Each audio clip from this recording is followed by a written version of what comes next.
So we're in Nantucket today, which is a beautiful, beautiful historical island right off of Cape Cod near Boston. And what I want to shoot into today is how a lot of the advice that you're getting about confidence on social media is created in a bite-sized format and is basically a giant coping-based confidence. And what I want to go even a little bit deeper on is how a lot of this coping-based confidence is actually the same kind of shortcuts and hacks that somebody who has a personality disorder might use in order to stay mentally afloat. Now, what do I mean by that? You might have heard about personality disorders like sociopathy, or NPD, which is narcissistic personality disorder, or BPD, which is borderline personality disorder. And what happens to you is when you're in childhood, you might take some kind of psychological wound. And some of these wounds are traumatizing and frankly sickening and disgusting. People can be viciously assaulted either psychologically or physically in their childhood in the most disgusting and grotesque of ways. And they suffer trauma that is so deep and so sickening that the mind is struggling to cope. And so one of the things that the mind might do in order to cope is find some kind of shortcut to keep the person's confidence up so that they don't feel worthless. It's very, very sad. If you think that you might have an issue like this, you might even want to look it up. I'm not a psychiatrist. I can't give you the answers here, but look up things like narcissistic personality disorder or borderline personality disorder. And these are people that struggle and go through hell in order to cope. But what's crazy is that so much of the different advice on social media about confidence is the same kind of shortcuts to confidence and hacks that our brain might create in childhood if we've been brutally abused or traumatized, and we get a personality disorder as a result of that. So in this video, what I'm going to do is go a little bit into these different personality disorders. I'm going to show these coping-based shortcuts that somebody with a personality disorder might have in order to maintain confidence, and then I want you to be able to identify this so that you don't get sucked into it on social media, but also I want to go a lot deeper on what real confidence is. Let's do it.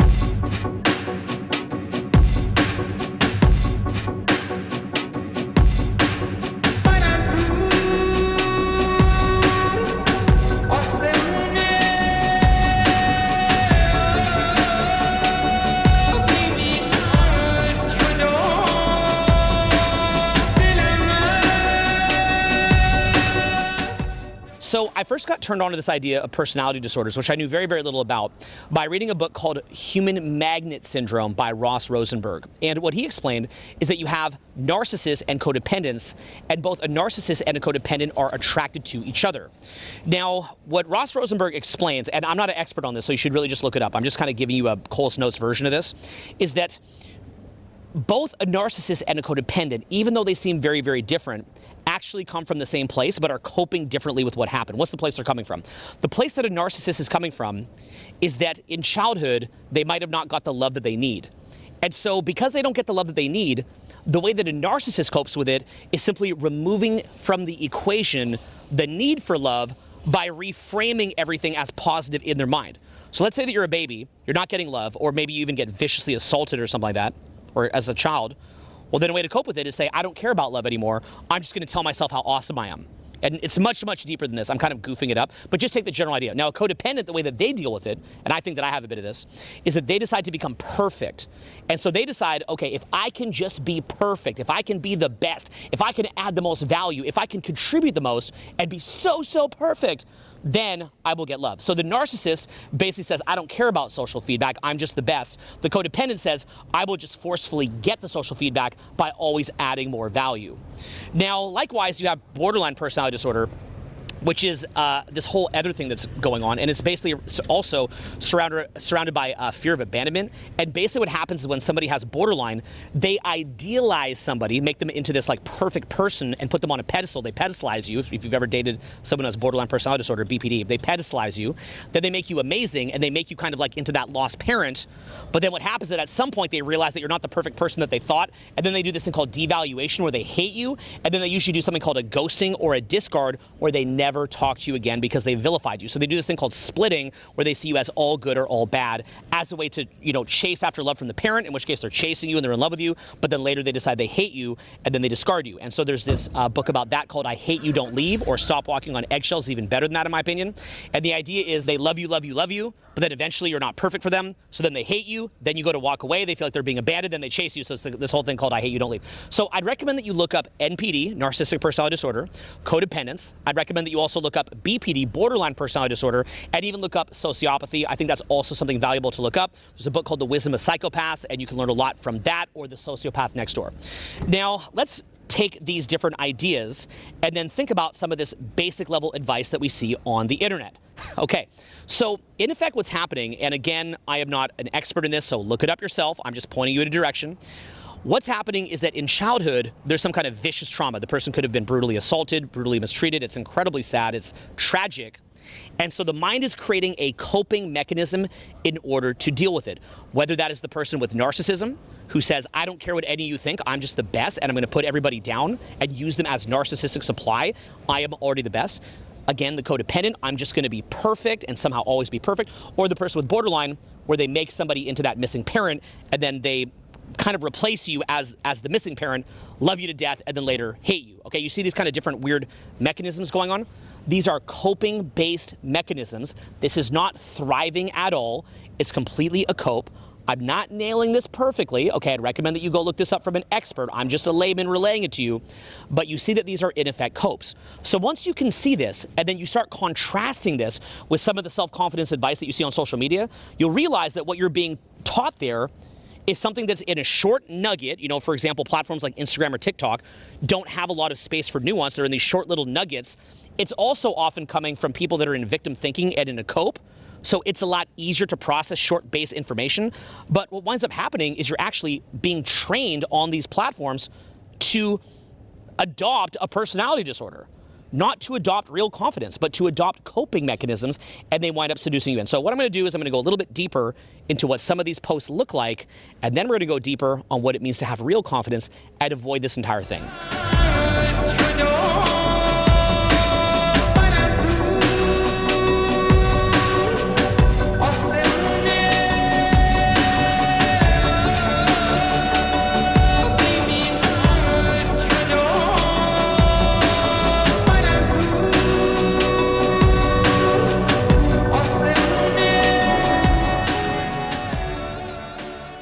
So I've dealt with people who have NPD for many years, and the reason why is because a lot of the personal growth community can attract people that struggle. Let me just list out a couple things that I've noticed about people with NPD. One of them is bragging. Another one is putting people down. Another one is projection, where the exact flaws that they have themselves, they project on other people, they externalize it because it hurts their feelings that they have that flaw. So they've got to blame other people for exactly what they're doing. Another one's not taking accountability. Another one is splitting, okay, not viewing someone as a gray area, but making them all good or all bad. Another one is playing the victim. And so what winds up happening when you're dealing with somebody with NPD is that anytime that you try to talk about any kind of accountability, it's like this sort of shifting sands. And you can't get them to take responsibility for anything.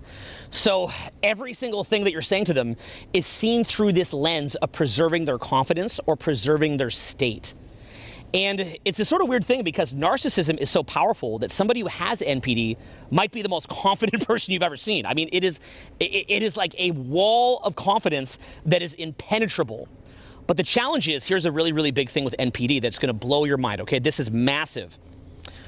When you are rationalizing your experience of life in any way necessary in order to preserve your state, what winds up happening is you have lapses in what's called discernment. You can't see the world accurately. So for example, maybe there's somebody who you could learn from. Well, now you can't learn from him anymore because everything's about preserving your state and you're the best. Maybe you've got some kind of a personal flaw, but you can't take any kind of feedback because, if anything, you're projecting that thing onto others. Let's say that you're a giant liar, you start saying that somebody else is a liar. Let's say that you're a cheater, you start saying that somebody else is a cheater. Projection is one of the craziest ones because when you see somebody who is blatantly doing things that are wrong and they're projecting that onto others with total, utter conviction and confidence, it's like you've gone into an insane asylum. And so this projection or rationalization or saying other people suck or bragging or saying they're the best and so on and so forth, this is something that empowers them. It makes them crazy confidence. I mean, the congruence of somebody who's a sociopath or a narcissist is so incredibly high. It almost looks like something that you want to aspire towards until you realize that their entire existence is about reframe in order to preserve their state. It's completely and utterly insane. Now, again, if you've ever met somebody who has borderline personality disorder, if you have the same thing, the challenge there, which is really, really sad, borderline is one of the saddest things you've ever seen, is that out of fear of abandonment, the person might feel worthless. Okay, people with BPD can very, very sadly be prone to committing suicide. And it's one of the saddest things that you've ever seen, right? You know, because a lot of people that have BPD are very beautiful people. They really try, and they try to do right by people, but they need attention like it's oxygen. And so they're constantly coping with feelings of worthlessness that can even be leading towards self-harm, right? Some of them even cut themselves. And it's borderline personality disorder is incredibly common. I'd urge you to look it up. But it's the same kind of thing where if somebody is trying to preserve their confidence and they have BPD, either A, they tend to be shooting down, okay, their confidence is just plummeting like a rock to the point of ending their own life, or what happens is that they have to project anything they're doing onto others, they have to rationalize, they have to say they're better than people, and so on and so forth, and then they make you all bad, okay, they've got to make you all bad in order for them to cope. Again, they do this thing called splitting, you're either all good or all bad.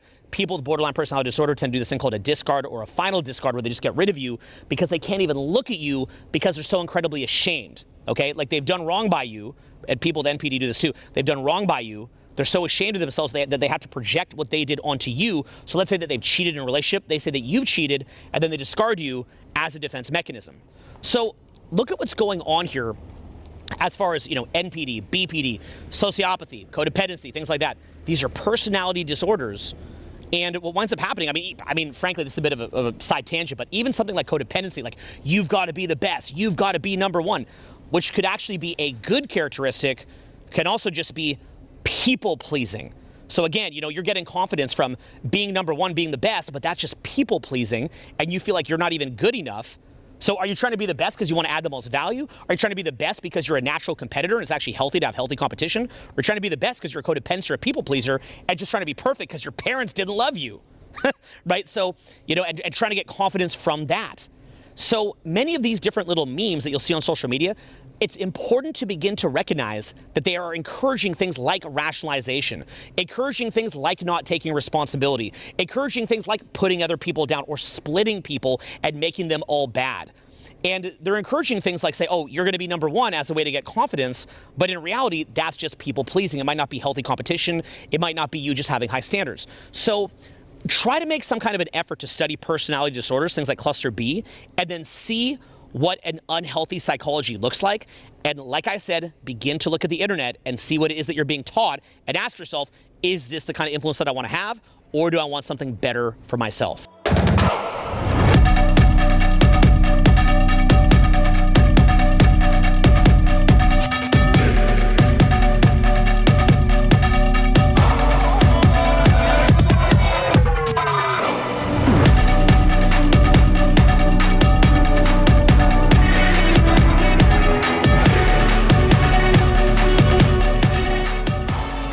So I want to crack into the social media audit by telling you a story about an ex-girlfriend of mine who I love very, very dearly.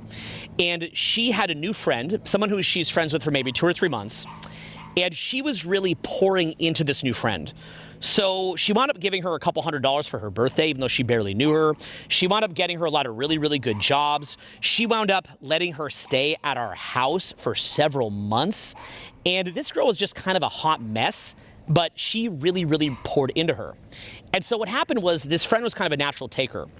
And so at one point, my ex-girlfriend, she was like, you know, I'm sorry that I missed your birthday, but I sent you hundreds of dollars. And, you know, let's go grab dinner this week. And then this girl was like, I can't be your friend anymore. You don't treat me right. I've got to raise my standards. I've got to have self-love. And I'm thinking, like, you stayed at our house for several months. You complained the whole time. You got hundreds of dollars. You got all these jobs. I remember my ex-girlfriend actually came to great personal stress by getting her these jobs, but it seemed as though this girl, who was just a natural taker, was completely convinced that she was in the midst of what she'd been reading on Instagram or TikTok about not having self-love and not having standards and so on and so forth. And it's really one of the most ridiculous things that you've ever seen, because some people are just very, very low functioning and they don't really know how to think about things like self-confidence, right? So this girl is just a low functioning person. She's, you know, I wish her the best, but she's on a lot of drugs and she's a low functioning person and she's just not, you know, living, you know, doing life well. And so she gets her information about how to do life from Instagram and TikTok. And Instagram and TikTok, what you'll generally see is a lot of different memes about breakups or a lot of different memes about quitting your job and things like that. And so most of these memes about, say, quitting your job, it's going to be about how, like, you know, your employer's enslaving you. right? The 9 to 5 is like slave wage, which, I probably do a touch of that too to encourage people to be an entrepreneur, so maybe I'm guilty of that too, but you know my point. And it's always talking about how breakups are a good thing, you should break up because you've got to raise your standards, and you've got to stop taking other people's crap, and you've got to treat yourself right, and there's that perfect person just waiting around the corner because you're so perfect, and really your only mistake was that you just didn't have high enough standards, and you just were too nice. The biggest problem is you're just too nice to everybody. Now, you've got to put within context this kind of social media because social media is clicks driven. So what happens is if you were to put something that says, you know what, you're kind of neurotic, you have emotional dysregulation, you flip out at inappropriate times, you're using things like projection to blame people for the things that you're doing yourself, you're carrying a lot of negativity, you're not looking at these situations and asking how to add value to it, and as a result, you're not being treated the way that you want because people are sending that energy back to you. You are at minimum 50% of the problem, and you may even well be 80 or 90 or even 98% of the problem. Well, that kind of self-examination is not going to get clicks because it lowers dopamine, right? So it's not a coping-based mechanism. So in the same way that, a Doritos bag or a O. Henry bar or things like marijuana or alcohol are often coping mechanisms that get very, very popular, right? Or just crappy social media, whatever, stimulus or just, dumb TV shows, things like that are coping mechanisms. Then people decide to consume them. People often design to consume the mimetic information, the ideas that are self-soothing. And so now, in the same way that somebody's eating potato chips and making themselves get cancer of their body, they're taking in coping-based information, psychological information that is giving them a cancer of the mind. They're essentially infecting themselves with a coping-based mindset similar to NPD, similar to BPD, and they're reinforcing it, right? They're accessing parts of the brain and areas of the brain that are personality disorder driven. So if you say to somebody, do you have regrets? Like how many things about, say, breakups do you see that talk about regrets? Well, if you're sitting there and you had a breakup with somebody and you don't have any regrets, that means that your mind is deprived of the opportunity to look at all the different events that happen, to break them apart, to kind of pull them apart, to decode them and see what it is that you would have done differently. So in my case, if I have a breakup, which, that's not very nice for anybody when you're dealing with some kind of a breakup, it's painful. I've definitely had it where my first reaction is I feel betrayed or I feel angry, right? I feel stabbed in the back. And I feel like the other person is trash. And that'll last for, say, a couple hours, and in a really painful one, say 7 to 10 days, okay? And that's a coping-based mechanism. That's because I'm in tremendous pain. The more I would love somebody, the more that I'd probably be inclined to feel that way, right? So I'm splitting them, okay? Look up borderline personality disorder and how in splitting you make somebody all good or all bad, right? So it's so utterly painful that I'm splitting a little bit. That typically for me lasts a couple hours. Worse would be 7 to 10 days, and that's so rare, okay? Usually a couple hours. Now, from there, the real work starts. What is the real work after a breakup? The real work after a breakup is sitting there and, first of all, you got to find forgiveness, right? That's the first one. You got to forgive. You got to forgive the other person. Then you got to forgive yourself. And then you've got to start defragmenting the whole entire relationship and say to yourself, what did we just go through? What did we both just experience? How would the other person have experienced me? What would they have taken? What dysfunctional ways that I was acting dragged them down? Where did I have emotional dysregulation? Where was I being selfish? Where did I not consider the other person? Where did I fail to put myself in the other person's shoes and feel what they feel and try to adapt around them to a decent extent? That doesn't mean that you've got to become a chameleon and adapt around everybody and placate them, but generally speaking, you've got to view it like it takes two to tango, and you've got to take your part of it. Even if your part of it was 2%, you better own that 2% fully. And you better be able to talk about that 2% of mistakes that you made at a higher level than the 98% that they made, because they're gone. They ain't coming back, okay? They're gone. So what does it really matter what they did other than preserving your confidence? What matters is what you did, let alone that is probably at least 50-50. And if we're being honest, I'm sitting here at 43, I'm the leader. I'm the leader. So I'm actually likely to take the position that is 100% my fault because I'm a 43-year-old man and it is my job to lead. So I'm more likely to even take 100%. And you know what that's gonna do? That's gonna take me to a place that something like a personality disorder, and we'll grab this. That's gonna take me into a place that something like a personality disorder is meant to help me to avoid, right? And we're just catching light here. So a personality disorder is meant to make you not feel worthless. It's meant to make, it's meant to prop the person up so that they don't feel worthless, so that they don't feel bad. So things like rationalizing or projecting are meant to save the ego. Okay, they're meant to save the ego. So if you're coming out of a breakup and you just say, screw them, they're crap, you know my big lesson in this? I gotta stop taking so much crap from people. I've gotta look at my standards. I've gotta look at what I will and will not accept. And if somebody cannot respect my standards, they don't love me, they're gone. Look, let me tell you something. I've lived in LA. I've spent a decent amount of time living in New York. I live in big cities. And you will meet all these people in their 50s that never had children, and they will brag and boast about how they're not gonna take anybody's crap. You know, you'll see somebody 50 years old, no family, and they're like, you know what, my last relationship, I told them I'm not gonna take your crap. And it's like, okay, look, you're the common denominator here. You have no children. You know, you're getting past the point you're ever gonna have a family. At some point, you gotta figure this out. So, is it true that you've got to look at your standards? Is it true that, you know, if you don't hit it off with somebody, maybe it just wasn't the right fit and they should just go? Is it true that people can mistreat you? Is it true that you've got to have personal boundaries and study boundaries? Absolutely. Anybody, if I was to tell you otherwise, I would be creating, in effect, codependence in you. So that's not what I'm looking to create here, where you just tolerate anything and rationalize it. Okay? So the base level advice of like, have standards, examine what you will and will not accept, and so on and so forth, that's good advice if somebody's very, very codependent and they just tolerate everything. But the problem is that the average person, if they're being honest with themselves, is not admitting learning how to be in a relationship with another person, whether that's business, friendship, or romantic, actually takes a lot of work. It takes a great deal of self-reflection, of looking at yourself. And, you know, I mean, in the same way that learning social skills, just in a bar or club, how to walk up and meet somebody, it takes a lot of rejections, and it takes a lot of different failed attempts, and it takes a lot of social awareness and social calibration, and maybe getting a coach to tell you where you're going wrong, or having friends tell you where you're going wrong, or getting feedback on where you're going wrong, and also looking at the general patterns that you're seeing in your social interactions. That's a learning curve, and it's a process. Well, learning how to relate to other people as friends, in business, as an employer, as an employee, as a colleague, romantically, all that, that's a learning curve. Where are you being taught in these memes or these social media posts to undertake that hard process, to swallow that brutal medicine?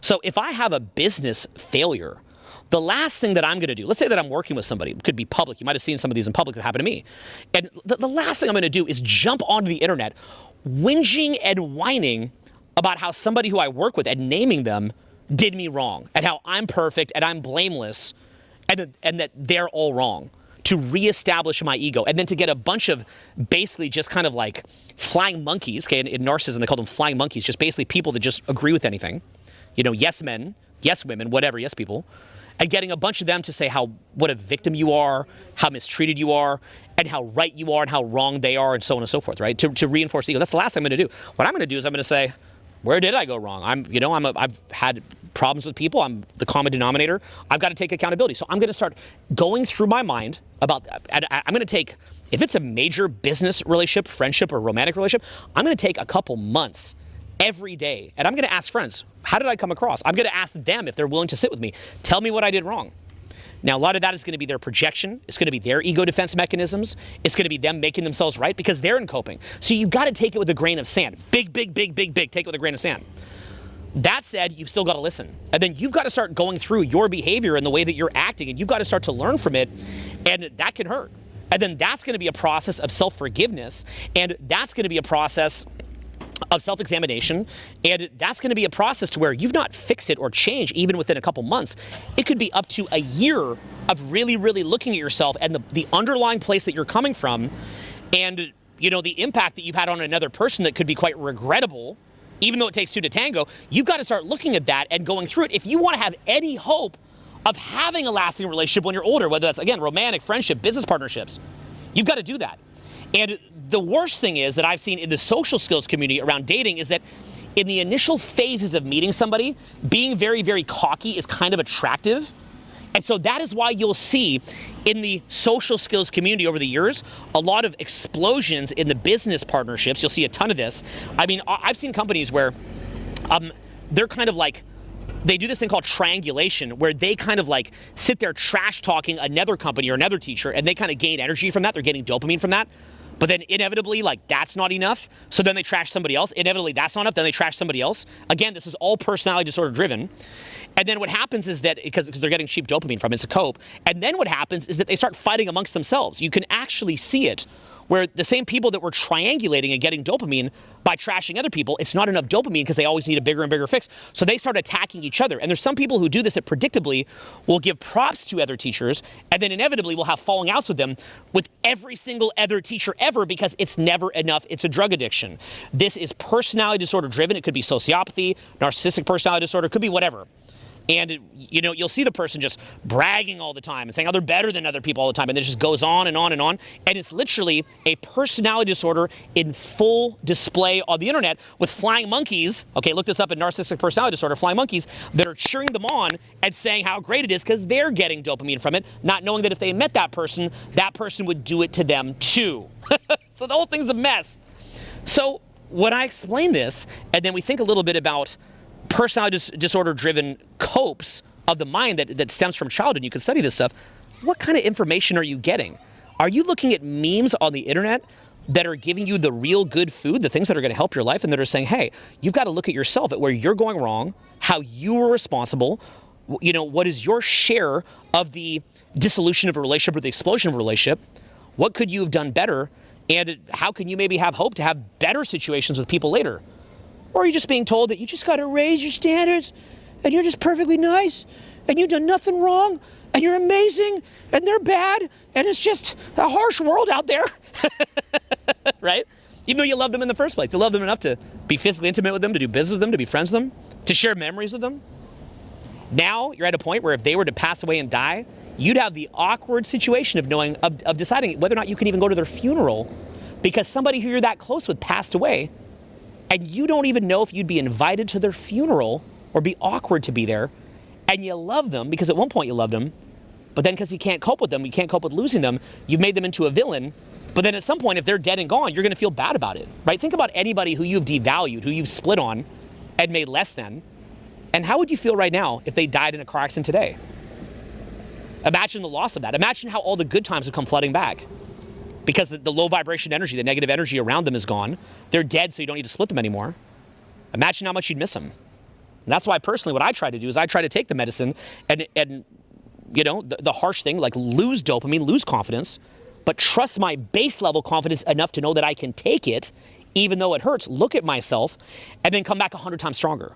And so life is not meant to be this narcissistic rocket ship where it's just getting more awesome, more wins, more awesome. Anyone that doesn't want on the train, wah, ah, right? Which is what they're teaching us in social media.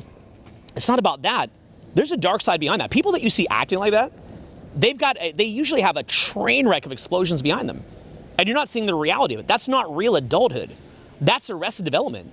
And that is junk food for the mind.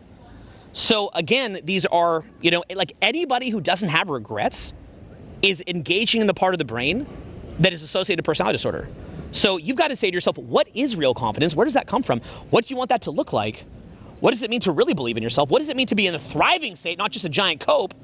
And how do you learn from these different experiences and learn from regrets and absorb them, but still have a base level confidence anyway to where you could take on all these lessons and do better? So what I think we'll do is we'll go to our probably our last shooting spot and we'll wrap on real confidence so you know what you're shooting for. Let's go.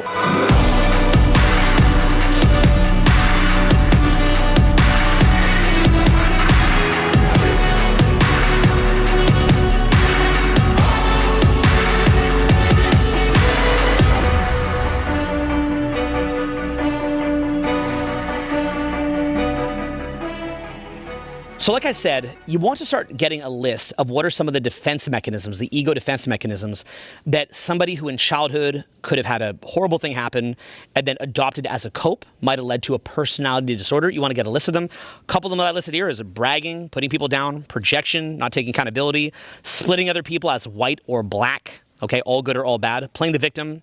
And this results in a person basically having confidence as a house of cards. And unfortunately, in childhood, something so horrifying and sick might happen to the person that they sustain such a psychological injury that the mind begins to rewire itself in this way. There's also, some people get a ton of cortisol dump, and then the amygdala grows, the fear center grows. This stuff is healable, but it is really hard to heal. You can heal from it. People with BPD especially can heal from it, often stabilize around 40. You should research this stuff. I know it's one of these things where you might not want to research it. I'd urge you to do so. It could save years of your life. Sadly, I know that there's even some people that will be listening to this that won't research it, and they'll wind up dating somebody who struggles with this or working with somebody who struggles with this, and they'll go through 5 or 10 years of total chaos. Later, go study it and remember this video. So I truly believe that every single human being needs to go look this up. You don't realize this, but something like 10% of people hallucinate. Something like 10% of people get things like amnesia. Sociopathy is in something like 4% of the population. Doesn't mean they go kill people, but you've got to be looking this stuff up and understanding it. Okay, so what are some ideas that would be good for confidence? Let me just list a couple, and this goes so deep. I've made a lot of videos about this, but one of them would be not needing to prove yourself. Another one would just be basic consistency, like you're the same person regardless of circumstance. You don't need to wear a mask.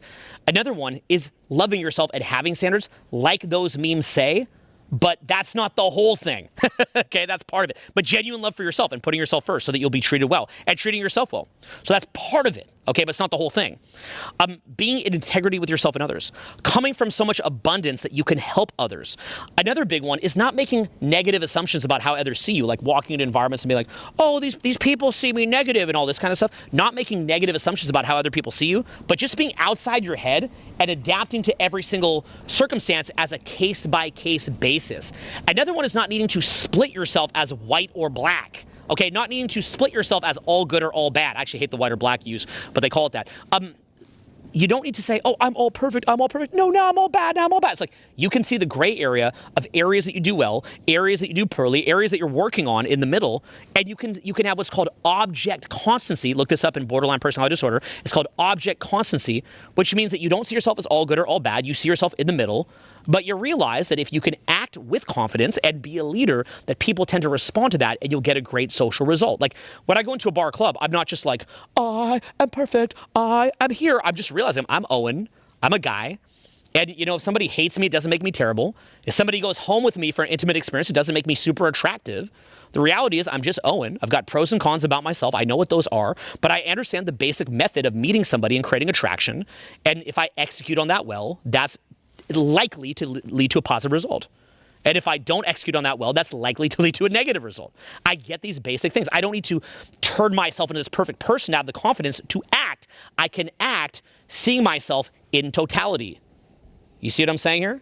Okay? And it's fun to have a little perk of narcissism, a little spice of narcissism. I'm the man, right? You know, a little bit of that is fun. It's fun to play with, to spike yourself. Just like saying I'm trash can be fun to play with, to spike yourself, to look at how to improve. Does that make sense, right? Like if in business, I'm messing up again and again, maybe I'll say I'm just trash, right? Boom! It shifts my reticular activation system. Quickly, it shifts the lens to make myself look at where I could do better. That's good temporarily, but I'm not going to identify that with that and stay there. It's just like a tool. If I'm like, I'm the man, that shifts my lens to view the good in myself, you know, to be a little bit more cocky, to flirt or whatever. That's good. Good for public speaking, good for swagger, good for doing a little bit of rap. But it doesn't mean that you live there permanently. It doesn't mean that you're permanently in that space. It's just a joke. Okay, so somebody who's confident can change lenses. They can change views of themselves a little bit, but overall maintain object constancy and maintain consistency. Then from there, what does it mean to have real self-esteem? You should start looking at this. What does it mean to have real self-love? What does it mean to be present to the moment? What does it mean to act from an enjoyment of the process itself, which gets you very, very present to the moment? What does it mean to actively work on trauma release? What does it mean to keep promises to yourself and build up a real sense of self-worth based on accomplishment, but paradoxically, learn to love yourself even in spite of any accomplishments? And so these are a number of different things that we need to look at in order to be truly confident, okay, in order to have true confidence. And it's a process. I've made many, many videos about them, but the fundamental idea here is that you want to grow in real confidence and you don't want to be engaging with these dumbed down mental trash memes, or you wind up like my ex-girlfriend with her friend who's like, I think even though you gave me hundreds of dollars and I'm on tons of drugs and a value leech, I think that I'm being mistreated and I need to have boundaries and I need to raise my standards and I need to know my worth because I love myself. So just keep giving me money, keep sending me on jobs, give me everything. I'm going to stay in your house. I'm going to add nothing, but you got to live up to my standards. And that's what you're starting to look like a crazy person. And as long as social media is putting this stuff out, it is going to get to the point where it's like a freaking insane asylum.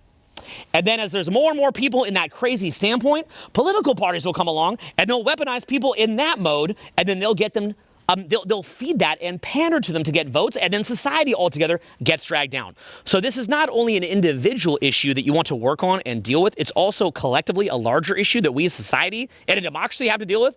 And we've got to start saying to ourselves, how can we improve? But also, how can we spread this message forward and help others to improve, to build real confidence, not to be flirting with having a personality disorder and mental coping food, but how can we look at ourselves honestly, not split ourselves as black or white, and truly, truly thrive. So anyway, I'm sitting here at Nantucket. I've wanted to come here for a long time. If you've ever been to Cape Cod, there's these beautiful islands right off the coast. One is called Martha's Vineyard. Barack Obama lives there. JFK will hang out around there. Back in the day, he did. Not now, obviously. Clinton is kind of like a blue, sort of blue royalty bastion for summer vacations. And I've just, want to come here for a long time. And it's been a pleasure. Just a trip that I want to do. So actually, if you kind of look around, you can even point the camera over there. We're just kind of coming through this old cobblestone road. And we took a boat in here from Cape Cod, and we've just been having a good time. And it's just been another cool day of my life. So want to share that with you. Hope you enjoyed Nantucket, and we'll be back with more soon. Peace.